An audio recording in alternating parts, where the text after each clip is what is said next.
I'm Arash Keshmirian. I'm a serial entrepreneur. I've started companies in hardware, computers, mobile games, augmented reality, virtual reality, and now I'm starting a food company as well. I met John, a few years ago, and we started just talking. And one of the first things John did with me was figure out what I was good at. And I think he calls it your unique talent or your magical talent or something like that.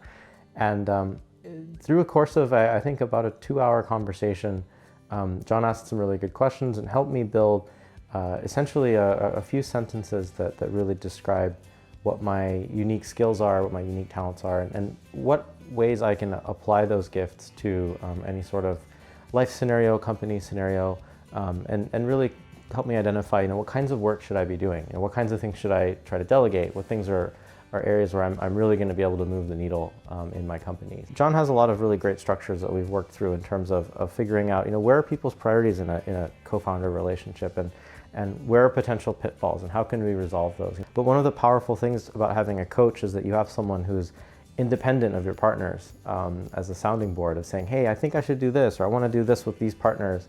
And I think John fills a really special role. Because he's not only able to advise as an independent person, but most importantly, and I think what sets him apart from other coaches, is that he advises from experience. When he gives advice, I know it's coming from, hey, he's done this and he's been through this before.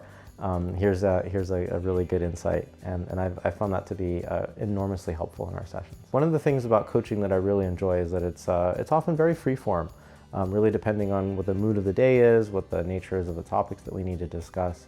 And what I like working about with John is that he's really open to all these different formats.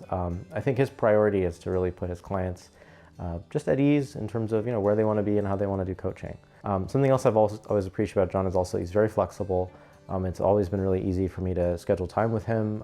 If I've needed something urgently, he's always been there. And another big part of it is that John is really willing to help out wherever he's needed. I don't think John sees any limits to saying, hey, this is where my coaching stops. He's really willing to pitch in and make his clients successful any way that he can. So yeah, it's been a really huge pleasure to work with John.